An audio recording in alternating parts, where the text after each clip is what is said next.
اب آئیے 12 ربیع الاول منانے کی وجوہات جو لوگ دیتے ہیں، چونکہ آج میرا موضوع یہی تھا کہ میں اس کے بارے میں کچھ معاملہ رکھوں گا۔ یہ محبت رسول کی علامت ہے، یہ عشق رسول کی علامت ہے۔ جو نبی سے محبت کرتا ہے عید میلاد مناتا ہے، جو نبی سے نفرت کرتا ہے اور فلاں کرتا ہے اور یہ فلاں اور فلاں، یہ لوگ اس کے منکر ہے، فلاں ہیں۔ سوال یہ ہے کیا واقعی میں نبی سے محبت عید میلاد منانے سے ثابت ہوتی ہے کسی بھی درجے میں؟ دیکھیے، سب سے پہلے اس سے پہلے کہ موضوع پہ آگے جاؤں، میں یہ بات کی وضاحت کرنا چاہتا ہوں کہ نبی اکرم صلی اللہ علیہ وسلم کی پیدائش کی خوشی ہمیں بھی ہے، ہم اس خوشی کے منکر نہیں ہیں، ہمیں بھی اس پیدائش کی خوشی ہے، لیکن وہ خوشی اور ہمارے غم شریعت کے تابع ہے پورے۔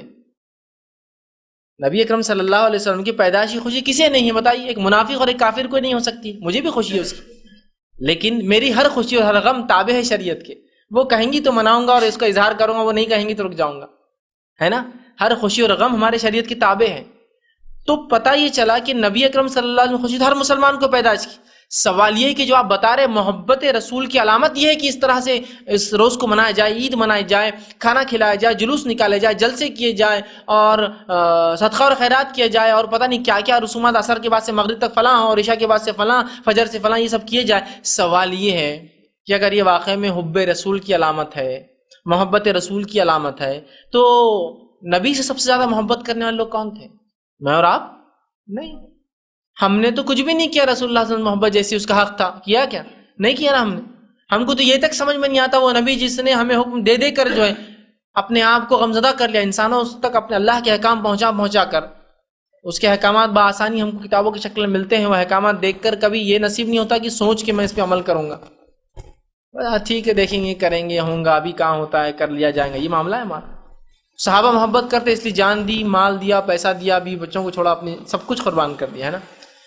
تو اگر یہ واقعی محبت رسول کی علامت ہے تو بتائیے مجھے کہ کتنے صحابہ نے یہ دن منایا کسی بھی درجے میں؟ میں اب اس میں کچھ وہ نہیں، کسی بھی درجے میں لسٹ اور ہائیسٹ جس کو بولیں، کم سے کم اور زیادہ، کس صحابی سے ثابت ہے کیا کہ اس صحابی نے اس دن کو کوئی ذکر کیا، اس دن میلاد کا جلوس کیا، اس دن رسم کیا، اس دن کھانا پکایا، اس دن جو ہے فلاں کیا، اس دن کوئی دعائیں کی، اس دن کچھ بھی کیا؟ مجھے ایک واقعہ دیجیے۔ ایک واقعے کی محتاج ہے ہم لوگ، مسلمان ہونے کے ناطے ہم تو جو ہے دلیل کے محتاج ہوتے ہیں نا، اللہ کی کتاب کے محتاج ہیں۔ صحابہ کے آثار آ جائے تو ہم آگے بڑھیں گے، ورنہ ہم تو فل اسٹاپ رہتا لگا دیتے ہیں۔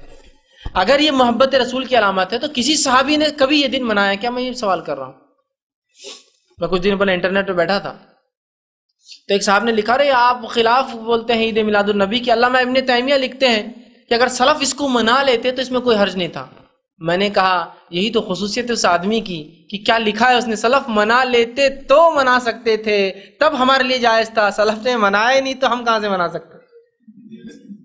جس کو بولتے ہیں یہ گریٹنس ہوتی ہے کہ انسان کی یہی خصوصیت اس کی اعلیٰ درجہ ہوتا ہے کہ وہ کیا لکھ رہے ہیں کہ نبی کی پیدائش، ظاہر سی بات ہے خوشی ہونا چاہیے، مجھے بھی، آپ کو بھی ہونا چاہیے، لیکن ہماری خوشی تابع ہے کسی کی، اس وجہ سے ہم اس کو ویسے نہیں منا جیسے لوگ مناتے ہیں اپنے دل کی حد تک، اور وہ خوشی محبت ہے اور محبت اطاعت ہے، اس اطاعت کر کے ہم بتاتے ہیں کہ ہاں ہم نبی سے محبت کرتے ہیں نا۔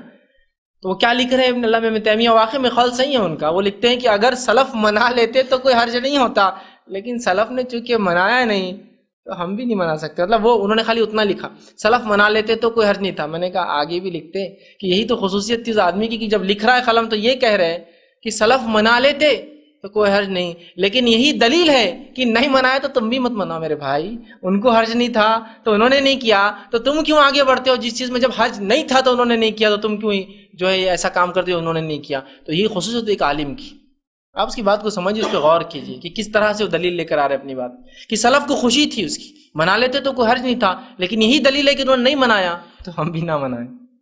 ٹھیک ہے، تو بہرحال محبت رسول کی کوئی علامت، عشق رسول کی کوئی علامت جلسے جلائس آپ کی پیدائش منانا نہیں ہے میرے بھائی۔ اگر ہوتا تو صحابہ مناتے اس کو، سب سے پہلے خلفاء راشدین مناتے، اس لیے کہ 2 سسر ہے تو 2 داماد ہیں۔ ابوبکر صدیق سسر ہے، چلو ان کا زمانہ بڑا کم تھا، نہیں منا سکے۔ عمر ابن خطاب یہ بھی سسر ہے، اور 10 سال خلافت کی، اور زبردست خلافت، یہ ایسی کوئی خلافت نہیں جس میں کوئی حملہ ہوا، بارڈرز پہ تھی سب جنگیں، مسلمان حکومت اپنے سینٹر میں آب و تاب پر تھی، اپنے عروج پر تھی، تو کوئی ایسے حالات بھی نہیں تھے کہ ابوبکر صدیق کے زمانے میں جو حالات تھے کہ خود لوگوں نے مرتد ہو گئے تھے بہت سے لوگ اور ان کے خلاف جنگ ہونا، کچھ بھی نہیں، ایک دم سکون بھرے علاقے۔ اچھا عثمان ابن عفان رضی اللہ کم و بیش 10 سے 12 سال آپ نے خلافت کی. آپ تو دو بیٹیوں سے آپ کا نکاح ہوا ہے نا, انہوں نے کیوں نہیں منایا؟ عشق رسول محبت رسول نہیں تھا ان کو؟ اچھا اس کے بعد علی بن ابی طالب رضی اللہ عنہ, بھائی بھی ہے رشتے میں, آپ کے داماد بھی ہے, اپنے رسول سے محبت بھی کرتے ہیں, ان کے بڑے فضائل آتے ہیں حدیث کے اندر, انہوں نے کیوں نہیں منایا میرے بھائی؟ ان کو نہیں سمجھ میں آئی تھی. ارے چلیے اس کے بعد کے دور میں جو ہے صحابہ 110 ہجری میں آخری صحابی کا انتقال ہوا, 100 سال تک صحابہ رسول اللہ کے بعد جیے, کسی نے منایا کیا؟ اس کے بعد اماموں کا دور آیا اور امام احمد بن حنبل کم و بیش 240 ہجری میں انتقال کر گئے, تو 240 سال گزر گئے, کسی نے نہیں منایا. اس کے بعد کے ادوار میں آپ کو محدثین کا دور ختم ہونے تک 470 ہجری تک بھی آپ کو ایک واقعہ نہیں ملے گا اس کو منایا گیا. سوال یہ اب کہاں جاؤں میں؟ نہ خیر القرون میں ملتا ہے رسول اللہ کے زمانے میں, نہ صحابہ کے, نہ تابعین کے, نہ اماموں کے, نہ سلف صالحین کے. پھر کہاں سے اس کی دلیل؟ کسی امام نے تک باب باندھنا تھا اپنے فقہ کے اندر عید میلاد النبی کے فضائل اور مسائل, ہونا چاہیے نا, مسلک میں ہونا چاہیے نا, ہر چیز کی دلیل ہوتی ہے. فقہ بھی کوئی چیز ہے نا, ظاہر سی بات ہے, دین کی ایک سمجھ ہے, وہ بھی کہاں ہے اس میں کوئی باب ہے کسی امام کا؟ تو یاد رکھیے یہ سب خرافات ہے, یاد رکھیے, اس لیے کہ آپ مخالفت میں کر رہے ہیں اللہ کے رسول کی, آپ نے کبھی نہیں کی. نہیں نہیں نہیں نہیں نہیں, آپ غلط ہے, آپ غلط ہے. اللہ کے رسول صلی اللہ علیہ وسلم یہ دن منایا. اچھا کیسے منایا؟ حدیث میں آپ نے فرمایا کہ میں پیر اور جمعرات کو روزہ رکھتا ہوں, اور پیر کو روزہ اس لیے رکھتا ہوں کہ پیر اور جمعرات کو نام عمل اللہ کے پاس پیش ہوتے, اور میں اللہ نے مجھے پیر کے دن پیدا کیا تھا. دیکھیے دلیل ہے.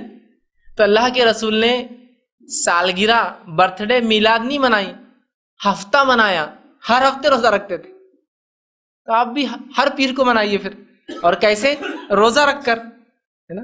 تو آپ پتہ چلا کہ اللہ کے رسول نے, اللہ نے چونکہ آپ کو پیدا کیا تھا, اس کے شکر میں ہر اس دن روزہ رکھا جس دن آپ پیدا ہوئے, پیر کا دن, اور اس دن نام اعمال بھی, دو باتیں ایک ساتھ ہو گئی تھی, آپ کی پیدائش اور نام اعمال جا رہے تھے اللہ کے پاس, دونوں مکس ہو گئے. تو کہا میں شکر میں کرتا ہوں کہ اللہ نے اس دن پیدا کیا, اور نام اعمال بھی اللہ کے پاس جاتے ہیں. تو ہفتہ منایا نا, آپ سالہ کیوں منا رہے؟ شریعت کی دلیل تو بہت مخصوص ہے نا پھر, اور وہ بھی روزہ رکھ کر, کھا پی کے, ناچ گا کر, جھنڈے لگا کر کہاں منایا آپ نے؟ کھا پی کر نہیں نا, بھوکے رہے آپ, روزہ رکھا کہ اللہ کا شکر مجھے پیدا کیا تھا اس دن, اور نبی بنایا, اور اس دن عام اعمال جاتے ہیں تو امت کو بتانے کے لیے کہ تم بھی روزہ رکھو. تو یہ تو دلیل ہے, روزہ رکھو آپ اس دن نفل, نہ کہ آپ جو ہے پیدائش کا دن نکالو. نہیں نہیں نہیں نہیں, آپ سمجھ نہیں پا رہے ہیں. قرآن میں بھی اس کا حوالہ ہے. ماشاء اللہ قرآن آ گیا تو پھر جی اب جھک جانا پڑتا آدمی. جی بتائیے. قرآن میں ہے کہ تو انہیں چاہیے, اللہ رب العزت قرآن کے نزول کی طرف فرماتا ہے, تو ہم نے اپنی کتاب کو نازل کیا تو انہیں چاہیے کہ اس کے جو ہے خوشی منائیں. کسی خوشی منائیں؟ قرآن کے نازل ہونے کی. تو قرآن کے نازل ہونے کی خوشی, تو قرآن جس پہ نازل ہو اس کی پیدائش کی خوشی. سبحان اللہ, دلیل مل گئی. اور نعرے فلاں نعرے فلاں, لیکن نعرے ضروری ہے. بات سمجھ میں آ گئی نا. اللہ نے فرمایا کہ ہم نے قرآن کو نازل کیا, تو لہٰذا سورہ یونس کی ایک آیت ہے, انہیں چاہیے کہ خوشی منائیں. تو جب قرآن کے نازل ہونے پہ خوشی, تو جس پر اترا اس کی خوشی, اوہ پھر تو بس جھوم اٹھتی پوری مجلس ہے نا. فلاں اس لیے کہ آپ کو سمجھنے دینا ہی نہیں ہم نے. جب تک آپ ہماری جیبیں بھر رہے ہیں, ہمارا پیٹ بھر رہے ہیں, تو ہم نے آپ کو سمجھنے دینا ہی نہیں ہے. سمجھ رہے ہیں بات کو؟ جاننے والوں نے آپ کو سمجھنے دینا ہی نہیں کہ کیا ہے, بس آپ لگے رہیے بس نعرے واروں کے اندر, کچھ مت سمجھیے. تو لگ گئے اس میں. اچھا بات تو صحیح ہے. تو اس آیت سے تو پتہ چل رہا ہے کہ عید قرآن مناؤ, کہ انہیں چاہیے خوشی منائے. قرآن اترا تو رمضان کے اندر, قدر کے اندر منائیے آپ. قدر کی رات قرآن اترا نا, وہ چاہے 21 کی تھی, 23 تھی, 25, 27, تو 5 راتیں مناؤ. اور ماشاء اللہ منا ہی رہے ہم, تو خوشی منا ہی رہے نا. ان راتوں کو جا کر اللہ کی عبادت کر رہے ہیں, اور اللہ نے ایک تحفہ دیا ہے نا, تو وہ خوشی اس معنی میں. دوسرا, صحابہ نے اس آیت کو کیسا سمجھا میرے بھائی؟ صحابہ نے, کہ اللہ کے رسول نے کبھی منائی کیا عید کی, قرآن نازل ہونے کی خوشی؟ یا کبھی صحابہ نے یہ کہا کہ اس آیت سے یہ معلوم ہوتا ہے کہ قرآن اترنے کی خوشی منائی جائے, اور جس پہ قرآن اترا اس کی خوشی اس سے زیادہ؟ یا کسی تابعین نے, اس لیے کہ صحابہ کی زندگی جو ہے نا کٹر ہوتی ہے.